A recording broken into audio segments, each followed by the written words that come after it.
안녕하십니까. 황태순 TV의 황태순입니다. 오늘 신원식 후보, 신원식 전 합참 차장, 예비역 중장 신원시장 모셨습니다. 안녕하세요. 네, 반갑습니다. 예, 신장군님. 예. 어저께 보면 수원에서 네. 미래한국당과 또 미래통합당 네. 자매정당이죠. 네. 미래통합당 합동으로 선거대책 회의가 네, 있었다면서요. 네. 어떤 얘기가 주로 오고 갔나요? 경기도당에서 네네. 김종인 대표님하고 네. 우리 또 이제 오뉴슬 대표님 말씀도 있었고 네. 뭐 여러분들이 예. 박형정 교수, 네네. 저 정병국 의원님 말씀이 있었고 이제 네. 그걸 공개해서 이제 언론에 이야기를 하고 네. 비공개로 이제 통합당 지역구 나오신 분들 네네. 이런 분들하고 이제 여러 가지 선거 대책을 논의를 했습니다. 네. 거기서 이제 주로 경기도 이 수도권 전체가 2,500만이고요. 그렇죠. 경기도가 1,350만이라고 그러더라고요. 네, 그렇습니다. 서울이 뭐 950여만이로 알고 있고 예, 나머지는 인천, 이래서 2,500만. 네. 그러니까 우리나라 딱 반이죠. 거의 절반입니다. 예. 근데 여기가 이제 가장 우리나라 어떻게 보면 제조업 우리나라의 그 경제 기둥 아닙니까? 이게 심장이죠. 예, 심장. 그러니까 뭐 미국 치면 러스트벨트하고 예. 뭐 IT 샌프란시스코 실리콘밸리하고 예, 캘리포니아 실리콘밸리하고 합쳐놓은 거 정도인데 예. 여기가 이제 제일 타격이 많고 네. 대부분 이제 산업에 종사하시는 거니까 네. 이제 곧 닥칠 네. 코로나 때문에 지금 정신이 없는데 네. 곧 코로나는 언젠가 좀 잠잠해지면 이제 어마어마한 폭풍, 삶의 터전이 위협을 받는 게 되니까 네. 경제 이제 화두가 주였는데 워낙 그게 엄중하다 보니까 네. 더 엄중한 제가 안보에 대해서는 제기할 텀이 없어서 못했어요. 근데 경기도가 사실은 접촉 지역 아닙니까? 그렇습니다. 안보에 가장 민감한 지역이 사실은 이 경기도일 수밖에 없는데 그 말씀 못 하시면 어떡해요? 그래서 이제 그게 뭐냐면 네. 지금 사실은 우리 국민들이 참 안보 불감이 되다 보니까 그게 사실은 아무리 이야기해도 부각이 안 되고 네. 그러다 보니까 우리 이제 2주밖에 안 남았는데 이제 우리들 입장에서는 네. 지금 뭐 메시지를 이렇게 하면 우선 유권자들이 이렇게 관심이 없으니까 그랬습니다. 근데 기왕 뭐 제가 말씀드리고 싶은 게 제가 조선일보 칼럼에서 몇 번 썼는데 네. 9.19 군사합의 때문에 네. 사실은 한국군은 무장 해제됐어요. 무슨 방어하는데 보지도 못하죠. 그렇죠. 정밀 타격도 안 되죠. 예. 그래서 제가 심지어 그런 말도 썼어요. 이제는 일산 주민들 네. 앞에 있는 방어선들 다 허물어지면 네. 맨주먹 붉은 피로 만일 김정은이가 달리 마음 먹으면 네. 맨주먹 붉은 피로 지금 시민들이 막아야 될 형편이에요. 그다음에 수도권 2,500만 원 완전한 북한한테 인질로. 그래서 제가 2018년 9.19 나오자마자 바로 다음날 문화일보 인터뷰하고 바로 한 일주일 있다가 조선일보 칼럼도 썼는데 추석 선물로 2,500만 우리 수도권 목숨을 문재인 대통령이 김정은이한테 갖다 준 거예요, 사실은. 자, 이런 상태고 그다음에 지금 아까 전 시간에 말씀드린 방위비 협상이 있지 않습니까? 이거 이제 선거 끝나면 이제 문재인 정권은 더 이상 선거 신경 안 쓰고 제가 봐서 한미동맹 깨려고 나갈 겁니다. 그렇겠죠. 예. 근데 이제 주한미군마저 떠나고 한국군 무장 해제되면 수도권 2,500만 이제는 뭐 제가 봐서는 완전한 인질이 됩니다. 그러면 제가 봐서 이 인질된 상태를 우리는 정신없이 있다 하더라도 외국인들이 모르겠어요.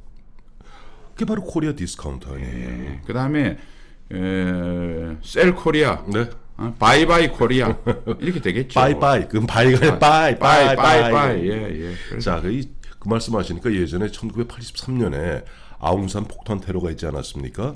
그 당시 이제 전두환 대통령이 그런 말씀을 하셨어요. 북한의 전략은 시종 일관 똑같다. 그들이 보면 그들의 목표는 한반도 전체가 아닙니다. 수도권만 잡수면은 지금 쟤들 인구 2,500만 아니에요. 2,500만 합치면 얼마 됩니까? 5천만이. 5천만 되니까. 그러면 우리는 어떻게 됩니까? 남쪽 2,500. 2,500만이 돼버려요. 그러면 그때부터 자 이건 내전이다. 외세 외국에서 더 이상 개입하지 마라. 그다음에 뭐 합니까? 투표를 통해서 통일 정하자. 낮은 단계 연방제로 통해서 최종적으로 아니 제가 봐서는 지금 말이죠. 예. 자 낮은 단계 수도권 점령 안 해도 네. 자 북한하고 남북한 총선거 하자. 네. 어떻게 될까요? 북한 2천만 원 뭐 하여튼 그 이제 유권자 아닌 뭐 19세 이런 거 안 따지고 하여튼 전체 인구를 한다고 치고 일단 2천만 다 김정은이 찍겠죠. 100%죠. 100%. 자 우리 문재인 정권 또 대행하는 누구 나오고 네. 뭐 지금 대선 후보 한 8명 9명 나오면 김정은 대통령이 되는 거죠. 김정은 대통령. 그죠? 김정은 또 대통령 되는 거죠. 김정은 지금 현재 한국 분위기로 봐서 네. 우리 인구의 10 내지 20%는 아예 김정은이 찍지 않겠어요? 아 지금도 보면은 신장훈 기억 안 나세요? 작년 재작년에 갖고 저 광화문 광장에서 백두층송위원회, 위인맞이위원회 해갖고 꿍짝꿍짝하고 그럼 경찰은 수수방관하고 또 박원순 서울시장을 비롯한 문재인 변호사를 비롯한 이런 양반들 얘기했잖아요. 광화문에서 김일성 만세를 불러도 처벌하지 않는 것이 민주주의라고. 그게 자유민주주의입니까? 인민민주주의입니까? 민민주주의죠. 제가 보면 아마 이렇게 될 겁니다. 남북한 총선거를 오늘 내일 당장 실시한다고 그러면 네. 아마 1등은 김정은, 네. 2등은 문재인 정권의 후계자 누군가가 되고 조국 예를 들어서 예를 든다면 조국 뭐 그런 사람이 돼서 1등, 2등이 1당, 2당이 합쳐서 둘이 연방제 가지 않겠어요? 그러니까 이게 지금 이런 상태인데 네. 그래서 이제 참 우리가 그러면 왜 우리 국민들이 네. 안보에 둔감하냐? 네. 근데 이건 사실은 우선 일반적인 상황을 볼 때 전 세계가 안보에 둔감한 건 모든 국민이 똑같습니다. 두 가지 이유인데요. 네. 첫 번째가 네. 어떤 정책의 실패가 네. 우리 국민의 피부로 그걸 배달이라고 표현하겠습니다. 네. 마치 택배 오듯이 딜리버리 제일 늦게 배달됩니다. 경제 정책도요. 예. 가장 경제 소액 취약계층부터 먼저 배달됩니다. 그러니까 이 소주성 하면 제일 먼저 자영업자하고 그다음에 중소기업이 죽겠다고 난리죠. 난리죠. 그다음에 이제 코로나 사태 겪었으니까 이미 중견기업으로 붙고 있는데 중견기업 제가 봐서 올 전반기 내에 심각한 타격 받을 겁니다. 그렇습니다. 하반기 대기업 받습니다. 네. 영원히 영향 안 받으실 분들 기업 안 하고요. 예. 부모 재산 한 100억쯤 물려받으신 분들은 네. 아마 마지막까지 일자리가 없어 걱정 없을 거예요. 그러니까 이게 배달되는 순서가 다 틀려요. 네. 그런데 안보는 언제 배달되느냐? 전쟁이 나서 서울시청 앞에 인공기가 휘날릴 때쯤 아이쿠 실수했구나 느낌이 제일 늦게 배달됩니다. 안보가 모든 정책 중에 가장 딜리버리가 늦답니다. 그렇죠. 그러니까 쉽게 이야기하면 암과 같은 겁니다. 네. 여러분 감기하고 암하고 비교할 때 네. 아픈 정도로 따지면 저는 감기가 더 큰 거예요. 걸리자마자 콧물 나고 머리 열이 나요. 그렇습니다. 그러면 여러분 암 걸렸을 때 암 세포가 한두 개 나오자마자 열 나면 어떻게 되겠어요? 암으로 죽는 사람 아무도 없을 겁니다. 바로 치료하니까. 그렇죠. 근데 암은 네. 자각 증상이 늦기 때문에 위험한 겁니다. 3기 4기나 돼야지 나타나죠. 그렇죠. 예. 그러니까 모든 질환은 네. 그 자체의 고통보다 네. 인간의 신경체계의 고통을 전달하는 순서가 늦을수록 위험한 겁니다. 그러니까 안보가 가장 치명적임에도 불구하고 안보 위협이 그 안보 위협을 이미 느꼈다 하면 끝난 거네. 예. 이번에 코로나 사태도요. 우한 코로나도 예. 이 잠복기가 무증상이 길기 때문에 위험한 겁니다. 그렇죠. 만약 감기처럼 애치해서 재채기 바로 난다 그러면 네. 코로나 걸려서 안 죽을 거예요. 그렇죠. 바로 가죠. 네. 그게 이런 거고요. 또 하나의 중요한 안보 불감증의 일반적인 이유는 네. 이걸 시장으로 표현하겠습니다. 네. 시장 참여자가 예. 거의 정부가 혼자서 참여합니다. 독점이죠. 군인 외교관. 예. 그러니까 국회의원도 예산 같은 문제가 아니다면은 예. 대통령의 외교권과 통수권을 그러니까 국군 지휘권을 네. 제한을 할 수 있는 수단이 별로 없어요. 네. 어느 나라 마찬가지입니다. 네. 근데 여러분 교육 생각해 보시오. 교육 참여자 누굽니까? 정부 있죠, 학교 있죠, 교사 있죠, 학부모 있죠. 또 하나 빠졌습니다. 뭐가 있습니까? 학원. 학원. 그러니까 어마어마하게 많아. 경제도 마찬가지입니다. 개인, 기업, 정부라고 하는 예. 다자가 참여하는 시장 구조로 형성이 되어 있는데 예. 안보는 정부가 독점적으로 운영하는 이 구조적 문제가 있어요. 예. 그래서 어느 나라든 예. 안보는 둔감합니다. 미국도 안보 이슈가 별로 선거에 영향을 못 미쳐요. 그런데 예.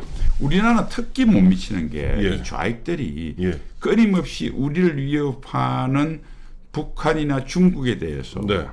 계속 우군화를 시켜서 세뇌를 시켰습니다. 그렇죠. 그다음에 또 하나는 네. 6.25 전쟁 이후 70년 동안 안보에 대한 피로증이 늘 있어요. 그거는 뭐냐, 북한이 끊임없이 도발했기 때문에 늘 위험했어요. 그러니까 이런 기분도 굳이 우리 국민들이 이해하자면 고3 때까지 열심히 공부했는데 예. 아빠 오늘은 내가 좀 아빠 말대로 열심히 도서관 가서 공부해야 미래가 좋은 건 알겠는데 오늘 친구들하고 어울리니까 오늘 불금을 좀 지나게 해줘. 그러니까 딱 문재인 정권이 평화 왔다, 불금이다. 그러면 진짜 그걸 쏘는 사람도 있지만 대부분은 북한 핵미사일 그동안 피곤했는데 그래 문재인이 이러니까 하루 이틀 쉬어보자. 하루만이라도 좀 생각 좀 잊어버려보자. 그래서 2018년도에 6월 12일 날 딱 그 싱가포르에서 센터스 합의가 딱 이루어지니까 13일 지방선거 때 확 넘어간 겁니다. 박살났잖아요. 근데 그때 이제 말은 바르게 했죠. 홍준표 당시 대표가 네. 평화 사기 쇼다니까 그 중에서 그에 대한 거부감을 진짜 느낀 사람도 있고 또 어떤 사람은 그래 평화 사기 쇼일 수도 있는데 한 70년 동안 피곤하니까 한 몇 달 좀 쉬고 싶어. 사기라도 좋다. 이 마음이 이게 사람 잡을 아까 우리 신 장군 말씀하신 대로 몸에 그야말로 불치의 독소같이 암같이 예. 막 파고든 거예요 지금. 예. 그래서 지금 이번에 보면은 우리 신원식 장군님이 있는 미래한국당이죠. 예. 미래한국당이 보면은 여러 가지 보면 현재 허물어져 있는 이 사실 근데 별로 인기가 없단 말이야. 그러니까 피곤하거든. 공부하라 하면 싫잖아요 사람이. 그게 어떻게 됐냐면 네. 6월 13일 하고 난 뒤에 예. 여러분 이런 거 있잖아요. 열심히 공부했어요. 네. 근데 오늘 하루 좀 불금 지내고 싶어. 네. 아버지한테. 아버지가 허락을 해줬어. 예. 근데 바로 토요일이나 길어야 토요일, 네. 일요일쯤이면 도서관으로 다시 가야 되는데 네. 재밌으니까 네. 자꾸 공부를 미루게 돼요. 아마 이 국민들도 그런 경험이 있을 거예요. 네. 아마 하루 이틀 쉬어보면 예. 자꾸 뭐 월요일부터 시작하지 뭐. 에이 기약 논 김에 수요일부터 하지 뭐. 이런 기분으로 지금 와 있어서 이제는 예. 이것을 되돌려야 될 정부가 계속 놀아도 된다 하니까 지금쯤 열심히 공부하는 습관이 노는 습관으로 바뀌어 있는 상태에서 네. 다시 도서관으로 가자고 저희가 외쳐봐야 네. 아니다. 놀아보니까 뭐 공부하는 거나 전쟁 안 나오동. 전쟁 안 나고도 한 달에 뭐 100만 원도 또 더불어시민당 매달 60만 원 1인당 주니까 한 가족이 240만 원 아닙니까? 그냥 놀다가 예. 이틀에 한 번씩 알바나 하면 대기업 열심히 다니니까 똑같겠네. 결국 그게 좋으니까 달콤하니까 예. 믿고 싶어지는 겁니다. 그래요. 그래서 우리 경상도 속담에 이런 게 있잖아요. 당장 먹기는 곶감이 단데 네. 그 나중에 그 화장실 가서 완전 이제 진똥을 뺍니다. 그런데 지금 바로 이거예요. 지금 보면 이제 미래한국당이 이제 국방 안보 보훈 국민과의 약속하는데 이 대전제는 뭐냐니 이거거든요. 우리 고대 로마의 격언이죠. 그대 평화를 원하거든 전쟁에 대비하라. 예. 베제티우스가 유명한 얘기인데 그 바로 그대 진정 평화를 원하거든 전쟁에 대비하라 그러는데 그렇게 하지 않으니까 이미 사람들이 정신이 해이에 빠져갖고 뭘 전쟁에 대비해? 뭐 문재인 대통령 가서 설마 나겠어? 괜찮아. 뭐 중국 또 심지어는 또 좌파 일부에서는 정부하면 중국한테 도움 청하면 되지 뭐 이러고 있단 말이에요. 이거 지금 근데 지금 이게 어떻게 해야 될지 좀 깝깝합니다. 그래서 제가 5개. 네네. 이 세양은 굉장히 많아요. 디테일하게. 근데 네. 큰 흐름은 이제 5개로 저희 미래한국당이 잡은 것이. 네. 자, 첫 번째가 뭐냐면 당장 가장 심각한 위협이 북핵이거든요. 핵이죠. 예, 북핵으로부터 말로가 아닌 국민 안심시키기가 아닌 진짜 우리가 든든한 일상을 국민이 생업에 전념해도 전혀 걱정 없는 일상을 책임지도록 하려면 어떻게 해야 되겠느냐. 그 다음에 이제 비단 우리 안보 위협은 북핵뿐만이 아닙니다. 핵을 제외한 나머지 북한의 군사적 위협이 있고요. 그보다 더 큰 위협은 북한의 체제가 갖고 있는 위협이 있고 그렇죠. 북한의 위협이 해소되고 하더라도 우리는 5천 년 동안 주변국 위협에 시달렸습니다. 그러니까 우리는 지정학적으로 언제든지 안보 위협이 있는 거니까 그러면 이 안보 위협에 대해서 우리는 뭐로 대응하느냐. 두 가지 축이 한국군이 스스로 우리를 지키는 그다음에 한미동맹 두 가지 바퀴가 있지 않습니까? 그렇죠. 그러니까 자 전반적으로 가장 현안인 북핵 문제, 네. 두 번째가 한국군을 어떤 모습으로 한국 국방을 어떤 모습으로 갖고 나갈 것인가. 정의 강구를 만들 예, 것인가. 그 여기에 문재인이 망가뜨려 놓은 것을 복원해야 될 당장 필요가 있고 네. 있고요. 예. 미래를 위해서 한국군을 건설해 나가야 될 방향 이 두 가지를 포함한 게 두 번째고요. 예. 세 번째 또 하나의 한미 동맹을 역시 문재인이가 파괴시킨 것을 어떻게 복원시키고 네. 건강한 한미 동맹을 미래지향적으로 발전시키기 위해서 우리가 해야 될 것이 무엇인가. 네. 네 번째가 이제 뭐냐면 네. 국민이 이제 생명과 재산을 위협을 받는 것은 네. 안보적 위협뿐만 아닙니다. 그렇잖아요. 그렇죠. 요즘 같은 코로나19도 예, 있죠. 그다음에 쓰나미 같은 자연재해 쓰나미, 뭐 예. 여러 가지. 네. 그러니까 이제 이게 네. 어떤 미스매치가 있냐면 네. 국민은 네. 총이 뭐 그러니까 좀 거친 표현을 하면 우리 국민 모두가 내가 총에 맞아 죽나 대포에 맞아 죽나 불에 타 죽나 네. 쓰나미에 썰려 죽나 죽는 건 똑같아요. 예. 그렇지 않습니까? 예. 원인이 무슨 원인이 됐던 예. 이 골든타임 원래 생명이 오가는 것은 네. 1, 2분 차이거든요. 맞습니다. 하루 이틀 뒤에는 뭐 죽을 일이 없죠. 예, 예. 그러니까 국민들께서 내가 좀 살고 싶다. 네.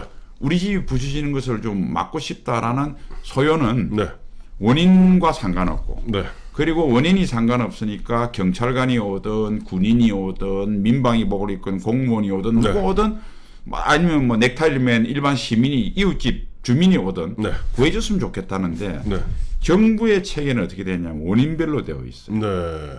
예를 들면 간첩이 넘어와서 무장공비가 넘어와서 무슨 테러를 일으켜서 내 생명 위협받으면 군이 나가야 되고 주도하고 일반 범죄자면 경찰이고 화재가 나더라도 소방서. 예, 뭐 소방서인데 이 화재도 원인 누전이 아니고 예를 들어서 IS가 와서 갑자기 세종문화관에 폭발물을 설치해서 화재가 났다. 꼭 군이 나가요. 국정원. 국정원이 나가는군요. 예. 군이 그러니까 네. 정부의 여러 가지 해놓은 시스템 자체가 네. 나중에 원인이 밝혀지고 난 뒤에 그 사건이 일어나고 난 최소한 하루 이후에는 유효한 도구인데 네. 생명이 왔다 갔다 하는 골든타임 내는 네. 차라리 없는 게 낫습니다.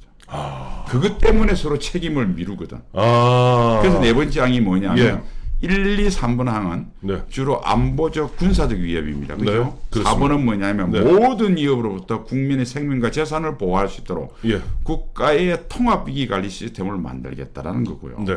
다섯 번째는 네. 이렇게 하는 과정에서 국가를 위해서 네. 헌신하고 있는 예. 사람, 현재 헌신하고 있는 현역 군인 네. 또는 제대 군인 네. 또는 우리 그 국가 유공자 및 순국 선열에 대한 네. 보상 및 예우를 네. 국가가 끝까지 책임지겠다. 이게 5개 항으로 되어 있다고 우선 말씀드리겠습니다. 그렇습니다. 그래서 지금 미래한국당이 지향하는 국방안보보훈 분야 국민과의 약속은 큰 대원칙은 바로 세운 국방안보가 결국 안전한 국민의 행복을 네. 지켜줄 수 있다. 또한은 미래 첨단 정의 강군을 만들므로써 또 인류 국가로 도약할 수 있는 발판을 만들겠다. 네, 그게 캐치프레이즈. 앞에 거는 이제 예. 주로 과거와 현재에 대한 이야기고요. 예, 예. 뒤에 거는 미래입니다. 그리고 이제 미래 요 문제를 좀 언급을 하고 구체적인 거는 나중에. 미래는 이제 이게 왜 인류 국가 도약의 발판. 네.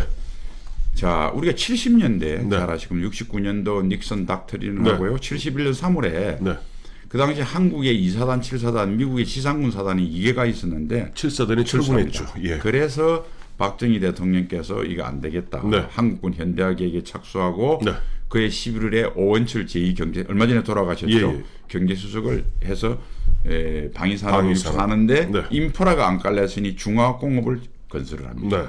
이게 대한민국이 지금 부국으로 된 기분이에요. 맞습니다. 그러면 자 앞으로 이것도 이럴 때 한번 보여. 예. 여러분 이 현재 스마트폰이잖아요. 네. 스마트폰의 원조가 원래 워키토키입니다. 그렇죠. 예. 군수 산업에서 모든 게 발전해 맞습니다. 나갑니다. 예. 그다음에 이제 지금 그러면 지금 입장에서 그 예. 당시로는 중무장대 산업 그리고 대포 네. 만들고 예. 전차 만들고 이런 게 첨단 산업이었다면 지금은 뭐겠습니까? 레이저 무기, 우주로 날아다니는 우주 미사일 막는 거, 네. 그다음 그런 것들은 플랫폼, 네. 하드웨어고요. 예. 소프트웨어에 뭐 데이터베이스라든지 AI라든지 예. 네트워크 기반한다든지 이런 것들, 네. 하드웨어, 뭐 소프트웨어 이게 뭐겠어요? 이게 지금 첨단 군사력의 핵심입니다. 맞습니다. 대표적인 게요. 미사일이 저 우주를 예. 우리가 이제 외기권을 보통 지표로도 100km 이상 우주라고 그러는데 예, 외기권이라고 여기 날아가는 점과 같은 마 10 이상 날아가는 걸 이걸 탁 이렇게 점처럼 맞추는 건 첨단과학의 결정체입니다. 맞죠. 열을 뚫고 나가는 복합 소재부터 정확한 ICT 기술, 우주 통신 모든 게 결합체입니다. 네. 그러면 네. 여기에 파생되는 기술들이 뭐예요? 이게 우리 아이들한테 먹거리를 주고 예. 우리 대한민국의 발전을 견인하거든요. 네. 그러니까 박정희 대통령이 자주국방을 하기 위해서 탱크하고 대포를 만들기 위해서 만들었던 중화학공업이 네. 대한민국의 한강의 기적을 만들었다면 네. 지금 첨단 전력을 건설하는 것은 예. 한국군이 강군이 되는 것 플러스 알파에서 거기서 파생되는 기술들은 네. 우리 미래 먹거리 성장 산업의 핵심되는 기술들입니다. 네. 그래서 제가 예. 미래 첨단 정예 강군이 인류 국가 도약의 발판이 된다. 이 이야기를 썼죠. 참 좋은 말씀이세요. 근데 저는 이제 그 우리 신장군님의 말씀을 들으면서 야, 대한민국 문재인 정부는 이승만 대통령의 기초를 닦았고 박정희 대통령 때 건설한 원전도 탈원전한다고 때려 부수는 사람들인데 그러니까요. 아니 그 탈원전하면서 지금 보면 얼마나 많은 우리 우수한 두뇌들이 해외로 유출되고 손을 놓고 있습니까? 이런 가운데 지금 우리 저 미래한국당의 신원식 장군 말씀하셨던 미래 첨단의 정예 강군을 만드는 것이 마치 70년 초반에 당시 우리 자주국방의 기치 아래 중화학공업을 육성했던 박정희 대통령의 노력이 결국 대한민국의 나중에 포니 자동차도 다음에 뭐 저 현대 모두 삼성 모두 다 그 기반이 되었던 그것을 다시 현대 21세기 판으로 만드는 기초가 될 것이다. 그 한 가지 더 말씀드리면 네. 우리가 이제 그렇게 이제 중화공업하고 네. 뭐 잘 기억나 72년도에 83 조치라고 사채동결 사채동결했죠. 예. 그 돈들이 우리가 근대 금융시장을 흘러 들어가면서 73년도에 네. 모든 회사들이 만들어지지 않습니까? 그렇죠.